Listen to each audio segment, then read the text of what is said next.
Protocol to escort His Excellency. Au nom de l'Assemblée générale, j'ai l'honneur de souhaiter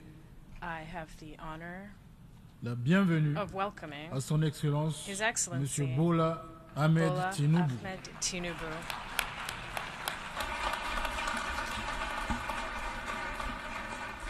Président et commandant en chef des forces armées de la République fédérale du Nigeria, et je l'invite à prendre la parole devant l'Assemblée. Mr. President, Head of State and Government, Secretary General, distinguished delegates, ladies and gentlemen, on behalf of the people of Nigeria, I congratulate you on your well-deserved election as the President of this session of the United Nations General Assembly. We commend your predecessor, His Excellency Chaba Korochi, for his able stewardship of the Assembly also. We also commend His Excellency Antonio Guterres, Secretary General of the United Nations, for his work seeking to forge solutions to humanity's common challenges. This is my first address before the General Assembly. Permit me to say a few words on behalf of Nigeria, my country, on behalf of Africa, my continent, regarding this year's theme. Many proclamations have been made, yet our troubles remain close at hand. Failures in good governance have hindered Africa, but broken promises, unfair treatment, and outright exploitation from abroad have also exerted a heavy toll on our ability to progress. Given this long history, if this year's theme is to mean anything at all, it must mean something special and particular to Africa. In the aftermath of the Second World War, nations gathered in an attempt to rebuild their war-torn societies. A new global system was born, and this great body, the United Nations, was established as a symbol and protector of the aspiration and the finest ideas of humankind.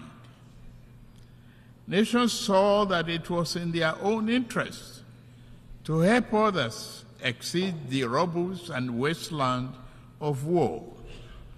Reliable and significant assistance allowed countries emaciated by war to grow into a strong and productive society. The period was a high water mark for trust in global institutions and the belief that humanity had learned the necessary lessons to move forward in global solidarity and harmony. Today, for several decades, Africa has been asking for the same level of political commitment and devotion of resource that described the Marshall Plan.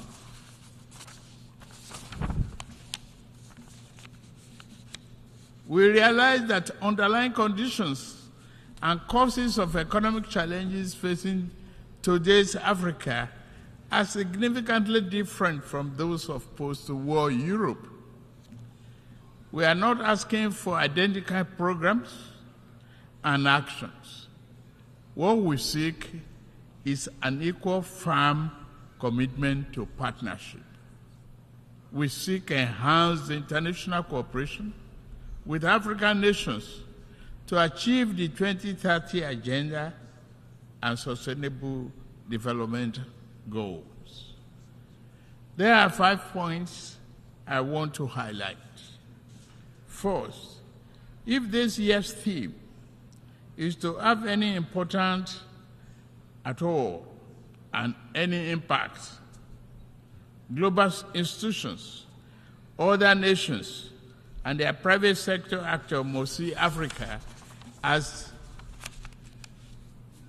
a development priority, not just for Africa, but in the interest of us all as well. Due to both long-standing internal and external factors, Nigerians and Africa's economic structures have been skewed to impede development, industrial expansion, job creation, and the equitable distribution of wealth. If Nigeria is to fulfill its duty to its people, I know, and the rest of Africa, we must create jobs and the belief in a better future for our people. We are pushing for that. We must also lead by example, and we are doing so, to foster economic growth and investors' confidence in Nigeria, and remove the costly and corrupt fuel subsidy while also discarding a noxious exchange rate system in my first few days in office.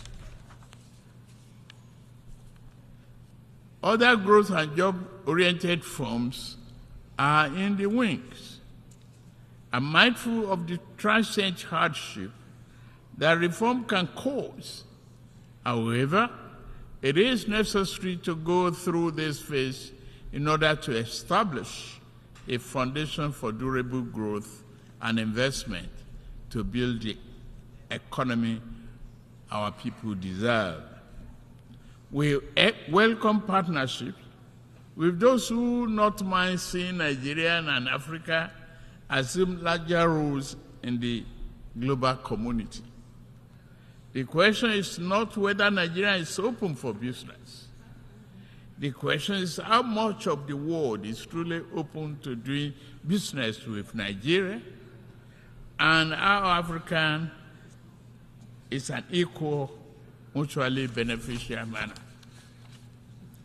Direct investment in critical industries, opening airports to a wider range and larger quantity of African exports, and meaningful debt relief are important aspects of the cooperation we seek.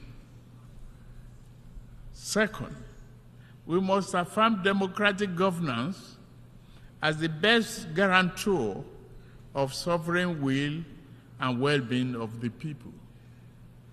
Military coups are wrong, as in any titled civilian political arrangement that is, will perpetuate injustice. The wave-crossing part of Africa does not demonstrate favor towards coup. It is a demand for solution to perennial problem. Let us dig it deeper. Regarding Niger, we are negotiating with the military leaders. As chairman of ECOWAS, I seek to help establish democratic governance in a manner that addresses the political economy challenges confronting that nation, including violent extremists who seek to foment instability in our region. I extend a hand of friendship to all of you who may genuinely support this mission for a democratic governance in that nation. This brings me to my third crucial point. Our entire region is locked in protracted battle against violent extremists. In the turmoil, a dark channel of inhuman commerce has formed. Along the route, everything is for sale. Men, women, and children are seen as chattel. Yet, thousands reach the Sahara, hot and sand, and the Mediterranean cold depths in search of a better life. At the same time, mercenaries and extremists with their lethal weapons and vile ideologies invade our region from the north. This harmful traffic undermines the peace and stability of the entire region. African nations will improve our economics so that our people do not risk their life to sweep the floors and streets of other nations. We also shall devote ourselves to disbanding extremist groups on our turf. Yet, to fully contain this threat, the international community must strengthen its commitment to arrest the flow of armed and violent people into West Africa. The fourth important aspect of this global trust and solidarity is to secure the continent's mineral-rich areas from plundering and conflicts. Many such areas have become catacombs of misery and exploitation. The Democratic Republic of Congo has suffered this for decades, despite the strong UN presence there. What happened? The world economy owes the Republic of Congo much but gives her very little. The mayhem visited on resource-rich areas does not respect national boundaries.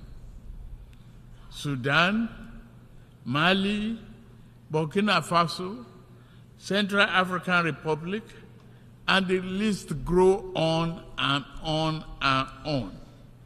The problem also knocks at Nigeria's door.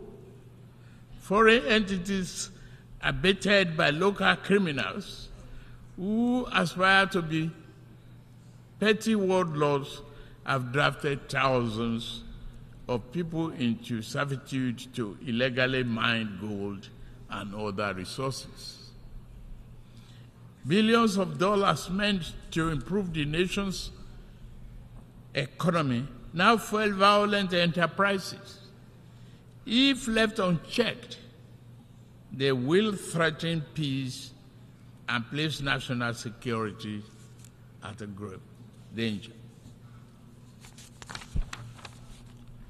Given the extent of this injustice and the high scales involved, many Africans are asking whether the phenomenon is by accident or by design.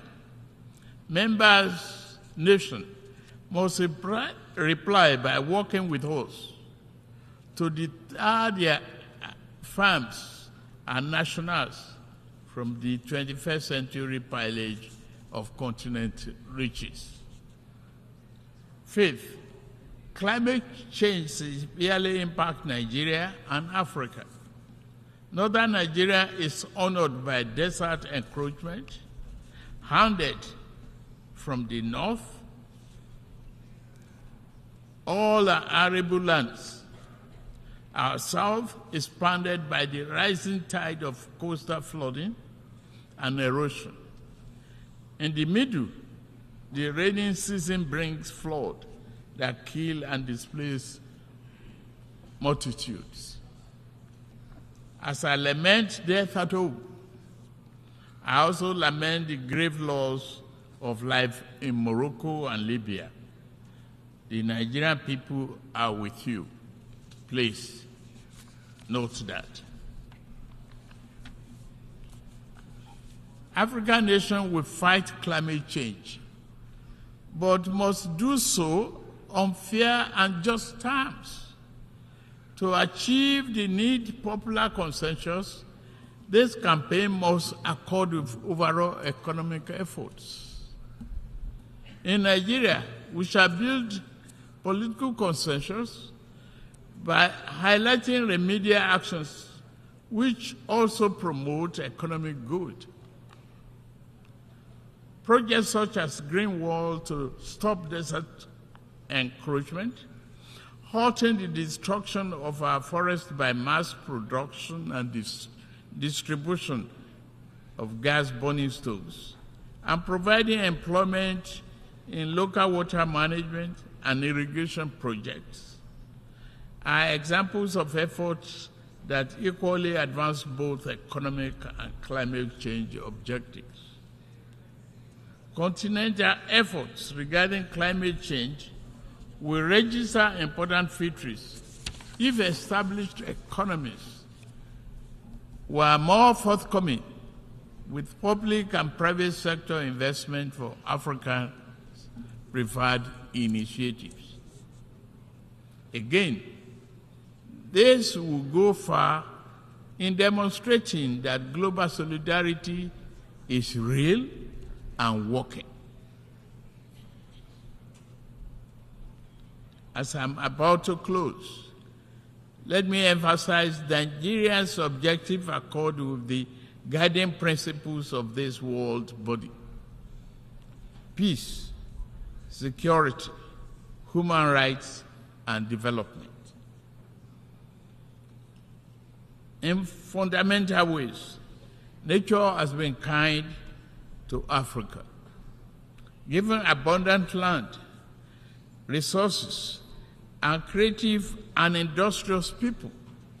Yet, man has too often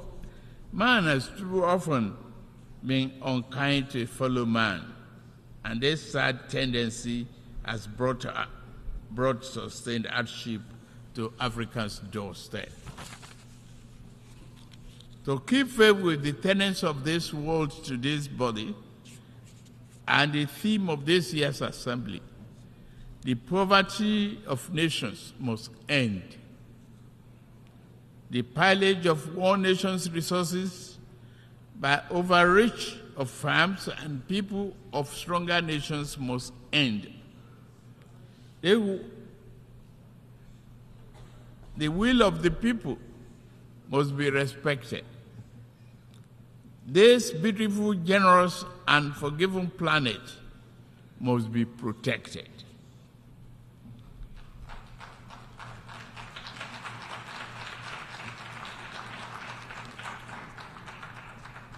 As for Africa, we seek to be neither appendage nor patron. We do not wish to replace old shackles with new ones. Instead, we hope to walk the rich African soil and live under the magnificent African sky, free of the wrongs of the past and clear of the associated encumbrances. We desire a beautiful, prosperous, vibrant, democratic living space for our people, where we do it. To the rest of the world, I say, work with us as true friends and partners. Africa is not a problem to be avoided, nor is it to be pitied. Africa is nothing less than the key to the world's future. I thank you for listening.